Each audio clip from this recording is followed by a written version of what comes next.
வெற்றிவேல் முருகனுக்கும் அரோகராம். திருச்செந்தூர் செந்தில் ஆண்டவனுக்கும் அரோகராம்.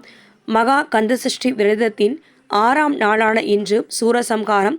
சூரபத்மனை அன்னையிடம் வேல் வாங்கி முருகப்பெருமான் அழித்தார்.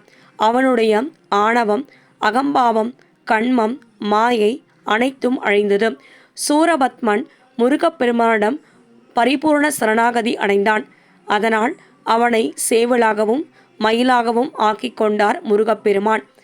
தன்னை எதிர்த்த பகைவனைக்கும் வாழ்வு தந்து அருளிய கருணை கடல் முருகப்பெருமான்.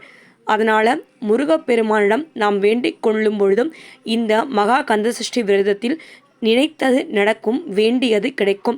இந்த சூரசம்ஹாரம் நடைபெற்று முடிந்த பிறகு எல்லாருமே தலை குளிச்சுட்டு வீடு வாசல்லாம் கழுவி சுத்தம் பண்ணி முருகப்பெருமானுக்கு தயிர் சாதம், பால் இவைகளையெல்லாம் நெய்வேத்தியமாக படைச்சு இன்றைக்கு வழிபாடு பண்ணலாம். ஒரு நாள் விரதம் இருக்கிறவங்க நிறைவு செய்யலாம். 7 நாள் விரதம் இருக்கிறவங்க திருக்கல்யாணம் பார்த்துட்டு நிறைவு செய்யலாம். முருகப்பெருமானுக்கு பால், வெற்றிலை பாக்கு, பழம் நெய்வேத்தியம் படைச்சு வேலுக்கு பாலாபிஷேகம் செய்து தீபதூப ஆராதனையோட 108 முருகர் போற்றி படித்து எல்லாரும் நல்லா இருக்கணும் முருகப்பெருமானிடம் வேண்டிக் கொண்டு வெற்றிலை தீபமும் ஏற்றியாச்சு. உங்களுக்கு முருகப்பெருமானுடைய சிலைகள், விக்கிரகங்கள், தெய்வங்களுடைய விக்கிரகங்கள் வேணும்னா நம்ம ஷிரடி சாய் ஸ்டோர் மலேசியா ரவாங்க தொடர்பு கொள்ளுங்க. சிங்கப்பூர்லேருந்து ஆர்டர்ஸ் நீங்கள் ப்ளேஸ் பண்ணலாம். வெற்றிவேல் முருகனுக்கு அரோகரா.